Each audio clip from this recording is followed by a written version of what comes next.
il nous revient à nous, cadres, de nous exprimer face à de multiples inquiétudes dans le processus électoral. Juste pour reprendre Bamba, il se trouve que, à la suite d'une vérification, nous n'avons pas été définitivement rejetés et c'est le lieu de rectifier pour dire que nous ne sommes pas encore recalés. C'est pour cela d'ailleurs que nous nous exprimons pour alerter l'opinion nationale et internationale pour que nul n'en ignore. Donc l'objectif aujourd'hui de ce point de presse, c'est d'informer et d'alerter l'opinion nationale et internationale sur le déroulement du processus électoral en cours. Non sans revenir sur le vote de la loi sur le parrainage, qui s'est passé dans des conditions scandaleuses, que tout le monde sait. Les conditions du parrainage violent flagramment la Constitution, qui consacre le secret du scrutin. Tout le monde est pour le parrainage. Mais la loi qui consacre le parrainage viole de manière flagrante le secret du vote qui est garanti par la Constitution. Parce que dès l'instant qu'a découvert un électeur signe sur une fiche, il montre déjà une intention de vote, même s'il ne vote pas pour le candidat pour qui il parraine. Donc, je ne vais pas revenir sur ce processus qui a été longuement critiqué et durant tout ce temps-là. Aujourd'hui, sans revenir également sur le déroulement de la phase de collecte,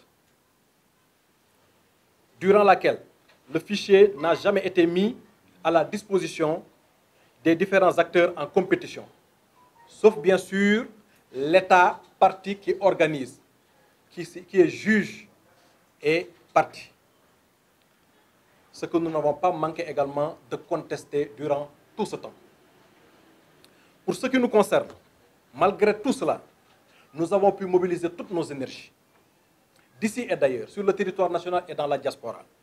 C'est le lieu également de féliciter tous nos sympathisants et militants qui ont bien voulu mouiller le maillot pour qu'on puisse réussir cette campagne de parrainage. Nous avons pu donc suivre à travers ce parrainage, suivant les règles dictées par la loi qui fixe le parrainage, et pour bien réussir notre collecte et obtenir bien plus que le nombre qui avait été demandé. Nous avons pu également prendre date et respecter la date de dépôt qui était fixée au 28 décembre 2018 au niveau du Conseil constitutionnel. Nous avons déposé 61 000 signatures, soit plus que le nombre qui avait été requis et demandé. Notre mandataire, comme nous tous par la suite, avons été choqués, c'est le terme, de la réponse qui a été servie par le Conseil constitutionnel. En effet, notre mandataire a été retourné avec comme seul argument du Conseil constitutionnel que notre candidature est rejetée pour, retenez bien, autre motif qui jusqu'à présent ne nous a pas été notifié. Nous attendons pour cela la remise du procès-verbal prévu pour le mercredi 2 janvier, donc dans 2 jours exactement.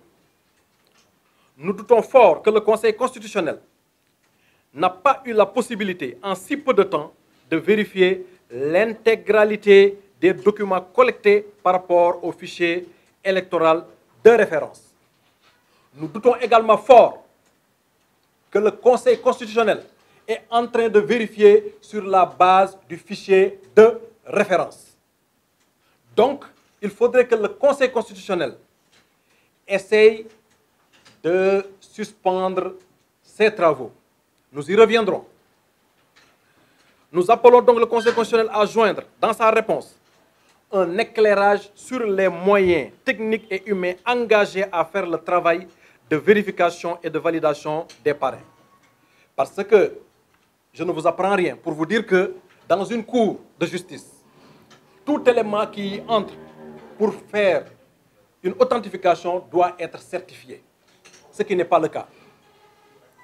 Le Conseil constitutionnel ne dispose pas d'éléments techniques pour vérifier les algorithmes du logiciel qui leur est servi comme élément de vérification. Les informaticiens qui sont mis à leur disposition en sont également incapables. Nous le savons tous, nous allons parler un langage moins technique pour dire que, une fois qu'un logiciel est lancé, l'algorithme qui a servi à bâtir le logiciel n'est pas transparent. L'utilisateur final n'en voit que l'exécutable. Quel que soit l'informaticien que vous mettez devant vous, si vous le mettez devant un exécutable, il n'est pas à mesure d'inventer le code source. Et donc, n'ayant pas pu vérifier le code source, les informaticiens qui sont mis à la disposition du Conseil constitutionnel ne sont pas en mesure de vérifier l'intégrité, je dis bien l'intégrité des conditions qui sont fixées et qui ont été dictées aux différents candidats. Les candidats ne sont pas en mesure de savoir que les conditions, les règles du jeu, ce sont celles-là même qui figurent dans les algorithmes qui sont derrière le logiciel. Je défie quiconque de me dire qu'il peut certifier qu'effectivement le logiciel est conforme par rapport aux conditions dictées par la loi sur le parrainage. Personne ne peut le certifier. Et donc, j'appelle et j'accorde le bénéfice du doute. Nous accordons le bénéfice du doute au Conseil constitutionnel, dont nous savons qu'il n'a pas les moyens techniques pour apprécier convenablement les fichiers qui leur sont soumis. À supposer même que l'algorithme fonctionne et respecte les conditions.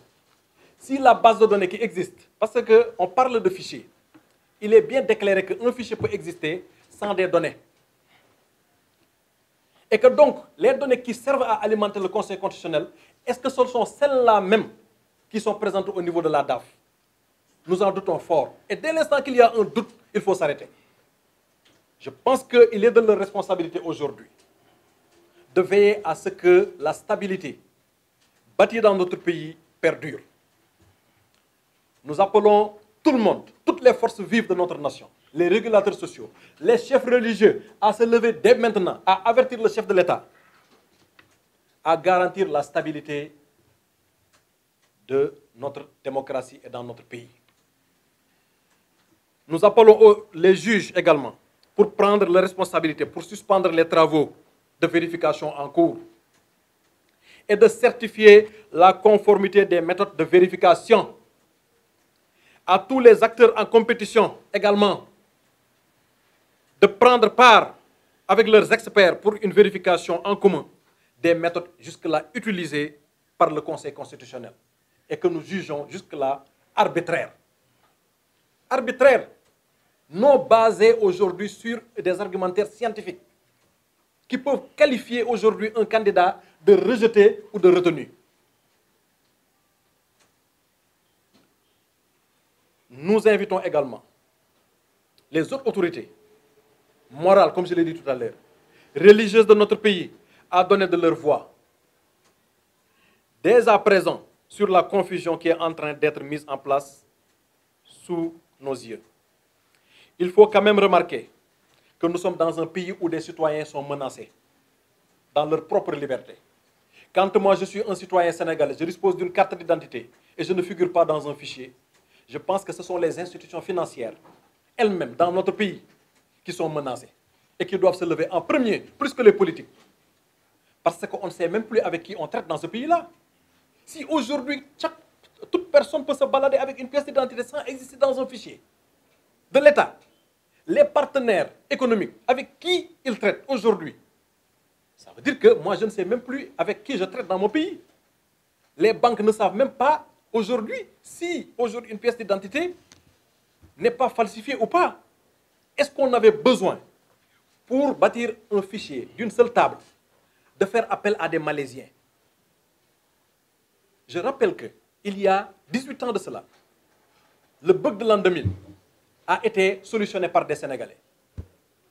Le bug de l'an 2000, la DAF elle-même qui détient le fichier et qui fait l'objet aujourd'hui d'accusations douteuses, avait confié cette étude-là à des Sénégalais, à une société sénégalaise. J'avais eu le privilège de travailler dans cette société-là. Pour dire qu'aujourd'hui, des compétences ne sont pas à rechercher ailleurs pour bâtir un fichier. Donc, tout démontre aujourd'hui que il y a une volonté manifeste de rendre opaque ce système-là. Et il y a d'autres Sénégalais aujourd'hui qui figurent dans le fichier, mais qui ne disposent pas de leur carte d'identité. J'en veux juste pour exemple aujourd'hui de ce que je suis en train de dire, que vous pouvez disposer de votre pièce d'identité, vous allez au niveau du bureau des passeports, vous ne parviendrez jamais à confectionner un passeport parce qu'on vous dit que vous n'êtes pas dans le fichier. Donc la base de données de notre pays n'est pas intègre. C'est le terme qui est consacré en informatique. Il n'y a pas d'intégrité, c'est-à-dire qu'aujourd'hui, il y a des données qui existent quelque part et qui ne sont pas dans la base de données. La preuve de ce que je suis en train de dire est là. Elle est là, palpable. Donc aujourd'hui, notre démocratie non seulement est menacée, mais la liberté des citoyens est également menacée. En 2018, je pense que c'est tout le peuple sénégalais qui doit se lever. D'une seule voix, politiciens et non politiciens, de la société civile et d'ailleurs le secteur privé. Parce que le secteur privé même est menacé. Parce qu'on ne garantit même plus les transactions maintenant. On ne sait même plus avec qui on traite. Ça veut dire qu'aujourd'hui, c'est tout un pays qui est menacé. C'est tout un système aujourd'hui qui est en faillite. Et on ne dit rien. Encore une fois, j'accorde le bénéfice du doute au Conseil constitutionnel. Ils ne sont pas assez outillés. On leur donne des informaticiens. Juste aujourd'hui pour meubler, pour mettre la forme. Mais ces informaticiens, je les défie. Je les mets au défi. Ils sont incapables. Ils ne sont pas dans les possibilités de découvrir qu'est-ce qu'il y a derrière l'algorithme.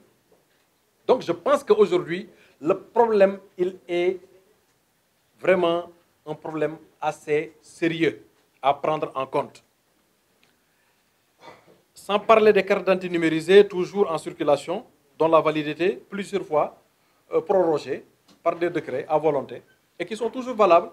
Donc je pense qu'il était de notre devoir, nous en tout cas, les cadres, après concertation, ont décidé de parler avec le peuple sénégalais, de parler avec l'opinion nationale, de parler avec l'opinion internationale, pour dire que notre démocratie est encore une fois de plus piétinée. Et il revient au chef de l'État, seul responsable, avec son ministre de l'Intérieur, d'appeler encore une fois les acteurs au dialogue. Quand il y a rupture de dialogue, s'ensuit une rupture de confiance.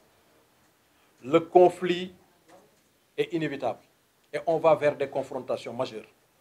Avant d'arriver à ces confrontations-là, nous en appelons à la responsabilité, encore une fois, et au sens de la mesure du président de la République, de revenir sur terre, de redescendre sur terre et de parler aux acteurs politiques. Lui-même, il faudra le préciser. Il ne peut pas organiser une Coupe du Monde et compétir. Il est acteur d'office. Et il faut souligner que dans ce processus de parrainage, il est le premier à avoir déposé et avait mis en stock plus de 2 960 000. Donc c'est pour bloquer les autres. Vous vous rendez compte? Il a déclaré vouloir collecter 2 millions et quelques de signatures juste pour bloquer le processus. Parce que lui-même, il ne devait pas être candidat au parrainage. Quand bien même, il faut féliciter tous les acteurs politiques qui ont pu quand même, avec dignité, sans procéder comme eux, ils procèdent. Parce qu'on a vu dans certains journaux qu'un parrain coûtait 5 $ ou 5 €. On l'a vu. Malgré tout cela, avec dignité, nous sommes tous parvenus à collecter plus que le nombre de parrains requis. Encore une fois, nous vous remercions pour vous dire que nous restons toujours alertes. Nous restons encore sur nos défenses. Nous attendons le procès verbal du mercredi 2 pour statuer sur la suite à donner. Je vous remercie tous.